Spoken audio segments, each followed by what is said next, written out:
حبیب جالب صاحب کی بڑی ایک مشہور یہ نظم ہے جس کو بعد میں ترنم بھی دیا گیا اور ساتھ میں اس کو گانے کی صورت میں بھی پیش کیا گیا کہ ظلم رہے اور امن بھی ہو، کیا ممکن ہے تم ہی کہو، ہستی گاتی روشن وادی تاریکی میں ڈوب گئی ہے، بیتے دن کی لاش پہ اے دل میں روتی ہوں تو بھی رو، ہر دھڑکن پہ خوف کے پہرے، ہر آنسو پر پابندی، یہ جیون بھی کیا جیون ہے، آگ لگے اس جیون کو، اپنے ہونٹ سیے ہیں تم نے، میری زبان کو مت روکو، تمہیں اگر توفیق نہیں تو مجھ کو ہی سچ کہنے دو، ظلم رہے اور امن بھی ہو، کیا ممکن ہے تم ہی کہو۔ کشمیر ڈے کے حوالے سے آپ جو بھی بات کہنا چاہیں آپ ہمارے ساتھ شیئر کر سکتے ہیں ہمارے رابطے کے نمبر 0334 1966 966 کے اوپر، یعنی 03341 966 966 پر۔ اس کے علاوہ جو دوست ہمیں سوشل میڈیا کے پر جوائن کرنا چاہتے ہیں وہ ہمارے فیس بک کے official page view F M 96.6 یا پھر پروگریسو پاکستان کے پیج کے اوپر ہمیں جوائن کر سکتے ہیں۔ یوٹیوب کے اوپر جوائن کرنے کے لیے آپ ہمارے official channel view F M 96.6 کے اوپر ہمیں جوائن بھی کر سکتے ہیں اور چینل کو سبسکرائب بھی کر سکتے ہیں تاکہ ان ٹائم نوٹیفیکیشنز آپ کو ملتے رہیں۔ تو بڑھتے ہیں جی آج کے پروگرام کی جانب اور آپ کے ساتھ تعارف کرواتے ہیں آج کے مہمانوں کا۔ آج پروگریسو پاکستان میں ہمیں جوائن کیا ہے محمد بشیر ہرل صاحب نے، جو صدر ہیں دبستان فکر اقبال کے اور مینیجنگ ڈائریکٹر ہیں بی ایچ انڈسٹریز کے۔ انتہائی مشکور ہوں کہ سر نے قیمتی وقت دیا آج، اور ان کے ساتھ موجود ہیں عتیق ہرل صاحب جو چیف ایگزیکٹو ہیں بی ایچ انڈسٹریز کے۔ سو میں آپ دونوں کا سر بہت مشکور ہوں، آپ نے قیمتی وقت دیا آج کے پروگرام کے حوالے سے۔ اور سر سب سے پہلی بات، جب ہم کشمیر کو ذکر کرتے ہیں پارٹیشن کے اوپر بات کی جاتی ہے، ہمارے نوجوانوں کا کردار کیا ہے آج کے دور کو دیکھتے ہوئے اس کو بھی ڈسکس کریں گے، لیکن ہسٹری جاننا بڑا ضروری ہے کہ جب پارٹیشن ہوئی اس وقت کیا سینیریو تھا اور کشمیر کو درمیان میں کیوں رہنے دیا گیا یا کیوں چھوڑ دیا گیا، اس کا کوئی حل کیوں نہیں نکال پائے؟ کیا جو کتابیں یا جو ہمیں میسیجز دیے جاتے ہیں وہ اس حد تک ایکوریٹ ہے کہ ہمیں لگتا ہے سب کچھ صحیح ہوتا چلا گیا؟ جی شکریہ فاروق صاحب اور شکریہ ایف ایم 96۔ یہ جب پاکستان آزاد ہوا تو اس وقت ہندوستان میں 550 آزاد ریاستیں تھیں، چھوٹی بڑی۔ ان میں سے بڑی 2 تھیں، حیدرآباد اور کشمیر۔ ایک ان سے نسبتاً چھوٹی تھی، جوناگڑھ بناودر۔ وہ جو ہے وہ کشمیر سے احمد آباد گجرات کی طرف جاتے ہوئے درمیان میں جزیرہ نما بنتا ہے۔ وہاں پر حکمران مسلمان تھا، آبادی بھی ملی جلی تھی۔ حیدرآباد کا یہ تھا کہ وہ لینڈ لاکڈ تھا، کسی طرف سے اس کو سمندر کی ایکسیس نہیں تھی۔ وسط سے ساؤتھ میں ریاست ہے، بہت بڑی ریاست حیدرآباد، اس کا بہت دیر لمبی عرصہ تک مسلمان حکمران تھے، تو وہ آبادی بھی وہاں پہ مسلمان تھی، لیکن وہاں پہ ہندوستان نے چاروں طرف سے افواج کھڑی کر کے تو وہ، حالانکہ آزادی 550 ریاستوں کو یہ حق دیا گیا تھا آزادی کے معاہدے میں کہ وہ اپنی مرضی سے جس کے ساتھ شامل ہونا چاہیں شامل ہو لیں۔ بالکل صحیح۔ ہندوستان نے حیدرآباد کو آس پاس سے فوج گھیرا ڈال کے قابو کر لیا۔ جوناگڑھ مناودر کے جس کے وہاں کے حکمران جو تھے، جو کہلاتے تھے خان، وہ آج کل کراچی میں ہیں، انہوں نے معاہدہ سائن کر لیا قائد اعظم کے ساتھ پاکستان سے الحاق کا۔ وہ الحاق کا معاہدہ لارڈ ماؤنٹ بیٹن کو بھیج دیا گیا، لیکن اس کے اوپر کوئی اسی دوران میں انڈیا کو چونکہ انفارمیشن تھی، انڈیا دیکھیے لگی بندی سیٹ حکومت سارے ادارے پہلے ان کو مل گئے، ہم تو ابھی بے سر و سامان تھے، تو انہوں نے اپنی افواج کسی ایکشن سے پہلے یا گورنر جنرل ماؤنٹ بیٹن کے کسی جواب سے پہلے اپنی افواج سے گھیر لیا، سمندر سے بھی اور خشکی سے بھی، اور جوناگڑھ مناودر کو قابو کر لیا۔ راجا جو تھے ان کے وہ وہاں سے ہجرت کر کے پاکستان میں آ گئے، آج کل کراچی میں رہائش پذیر ہیں ان کے ملے۔ کشمیر ایسی جگہ تھی کہ جو نقشے پہ اگر سامعین کو یا ہمارے اسٹوڈنٹس کو پتہ ہو کہ پاکستان اوپر سے نیچے کی طرف چلتا ہوا ایک ملک ہے، نیچے سمندر پہ ہمارے پاس بہت لمبی بندرگاہ ہے، سندھ کی بھی اور بلوچستان کی بھی۔ اوپر جب آتے جاتے ہیں تو پنجاب سے گزرنے کے بعد اوپر سیدھا ٹاپ پہ کشمیر ہے۔ کشمیر اگر انڈیا کو چلا جاتا، جیسا کہ شیخ عبداللہ نے کہا تھا 1947 میں ہی کہ کشمیر کی اہمیت ایسی ہے کہ اگر یہ ہندوستان کو مل جاتا ہے تو پاکستان پر ہندوستان کا قبضہ مکمل ہو جائے گا. صحیح. اس کی وجہ کیا تھی؟ یعنی ایک تو یہ اہمیت کشمیر کی سب کو سمجھنی چاہیے کہ اگر ہندوستان کو براہ راست ایکسیس مل جاتی کشمیر میں تو ہندوستان کا ڈائریکٹلی معاہدہ تھا باچا خان سے. وہ بھی کانگریسی تھا, وہ اوپنلی کانگریسی تھا کہ تقسیم پاکستان کے مخالف تھا. صحیح. اور ریفرینڈم جب کروایا گیا تو ریفرینڈم میں مسلمان اکثریت ہونے کی وجہ سے وہ پاکستان میں شامل ہوا. تو باچا خان بھی مخالف تھا. افغانستان نے بھی پاکستان کو تسلیم نہیں کیا تھا. کسی وقت اگر اسی تعلیمی مقصد کے لیے آپ افغانستان کے اوپر کو پروگرام کریں تو میں کچھ آپ کو ایسی باتیں بتاؤں جو بچوں کو درسی کتابوں میں نہیں ملتی. بالکل صحیح. اگر کشمیر ہندوستان کے پاس چلا جاتا تو ہندوستان اوپر سے باقاعدہ افغانستان تک اور شمالی ریاستوں تک ڈائریکٹ ہو جاتا اور ہمارے سر پہ بیٹھ جاتا. صحیح. ایک تو اس کی یہ اہمیت تھی. اور دوسری اہمیت جو کہ بہت ہی خطرناک تھی وہ یہ کہ ہمارے تمام دریاؤں کا پانی, ہم ایگریکلچرل سوسائٹی تھے. ابھی صدر ایوب خان کے زمانے میں کچھ امریکہ کے ساتھ معاہدوں کے بعد ایگریکلچرل انڈسٹری قائم ہوئی اور پھر آہستہ آہستہ we can't call ourselves industrial city country. ہم تو ابھی تک زرعی معیشت ہیں. صحیح. بالکل ایسے ہی. تو وہ دریا سارے وہاں سے نکل کے آتے ہیں. اگر ان پہ قبضہ ہو جائے ہندوستان کا تو سارے دریاؤں پر ہم لوگ پانی سے محروم ہو جاتے ہیں. صحیح. بالکل صحیح. وہ تو حالات ایسے ہوئے کہ جب جموں کے قریب ریزسٹنس کی مہم شروع ہوئی. دیکھیے نا وہاں کی ہسٹری آپ نے کہا بتائیں. یہ جو تھا 100 سال پہلے ہری سنگھ کے بڑوں نے, ہندو فیملی تھی جموں کی, انہوں نے خریدا تھا ریاست کشمیر. صحیح. یعنی کیش پرچیز کی ہوئی جگہ تھی ان کی. کوئی پبلکلی الیکٹڈ وہ سربراہ نہیں تھے یا کچھ. تو 100 سال تک ان کی حکومت رہی. اس پوری حکومت میں انہوں نے پوری کوشش کی کہ مسلمانوں پر ٹیکس زیادہ لگایا جائے, ہندوؤں پر نہ لگایا جائے یا تھوڑا لگایا جائے, مسلمانوں کو حد الوسع دبایا جائے, جیسا آپ ابھی دیکھتے ہیں مخالف سیاسی جماعتوں پہ جو حال ہو رہا ہے. تو یہی ہری سنگھ کا وتیرہ تھا. اور مسلم آبادی بہت تنگ تھی. ایک تو غربت میں پیسے ہوئے, دوسرے ٹیکسز زیادہ, تیسرے ان کو اپرچونیٹیز نہیں تھیں, چوتھے انتظامی طور پہ ان پہ بڑا جبر ہوتا تھا. صحیح. تو جب پاکستان بننے کی تحریک شروع ہوئی تو اس وقت جموں جو جہاں کے صرف مسلمانوں کی اکثریت 60% ہے, تو باقی ہندو ہیں 40% جموں کے علاقے میں. تو وہاں کس سے شروع ہو گئی تحریک, مسلمانوں نے ریزسٹنس شروع کر دی. سری نگر میں جو آزاد کشمیر کا دارالحکومت ہے, جو کشمیر کا دارالحکومت ہے, سری نگر میں 96% سے زیادہ مسلمان تھے, باقی سب معمولی سے ہندو تھے. تو وہ مہم جب وہاں سے شروع ہوئی تو اس کی سپورٹ ظاہر ہے کہ پاکستان کو چاہتا ہے کہ کشمیر پاکستان کے ساتھ آئے. تو قائد اعظم رحمۃ اللہ علیہ نے, قائد اعظم بیمار تھے, پاکستان جب آزاد ہوا تو اس کے بعد انہیں زیادہ وقت نہیں ملا, صحت کمزور تھی, لیکن قائد اعظم ایک عجیب و غریب انسان تھے جو آنکھوں میں آنکھیں ڈال کے بات کرتے تھے. پورے پیج کی یا پیراگراف کی بات ایک فقرے میں کرتے تھے. بالکل. انہوں نے جنرل گریسی جو میں ورثے میں ملا, جب فوج تقسیم ہوئی تو ابھی ایسیٹس بھی ادھر ہی تھے فوج کے سارے. تو پاکستانی فوج کا کمانڈر ان چیف تھا جنرل گریسی. وہ قائد اعظم نے کہا کہ فوج داخل کرو فوراً کشمیر میں.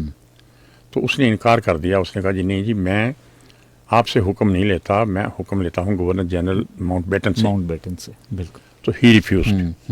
اس وقت آج ہم جن کو دہشت گرد کہتے ہیں اور جن کو جو بھی کچھ بھی کہتے ہیں, وزیرستان کے قبائل آگے آئے. صحیح. وزیرستان کے قبائل کا دورہ علامہ اقبال بھی کر چکے تھے افغانستان سے واپسی پر, اور وزیرستان کے لوگ ذہنی طور پر پاکستان کے قائل تھے. صحیح. یہاں سے لشکر گیا اور 26 اکتوبر 1947 کو, 14 اگست کو آزادی ہوئی, 26 اکتوبر 1947 کو وہ لشکر دریائے جہلم کا عبور کر کے سری نگر کے قریب پہنچ گیا. بارہمولہ ایک گاؤں ہے 6 میل کے فاصلے میں, وہاں رات ہو گئی. تو وہ لشکر رات کو آرام کرنے کے لیے لیٹ گیا کہ ٹھیک ہے اب تو داخل ہی ہونا ہے سری نگر میں, صبح داخل ہو جائیں گے. ان کے خوف سے مہاراجا ہری سنگھ تھے, ان میں آگے بیٹھ گیا. تو جب راتوں رات اطلاع ہوئی, انڈیا تو بہت ویجیلنٹ تھا,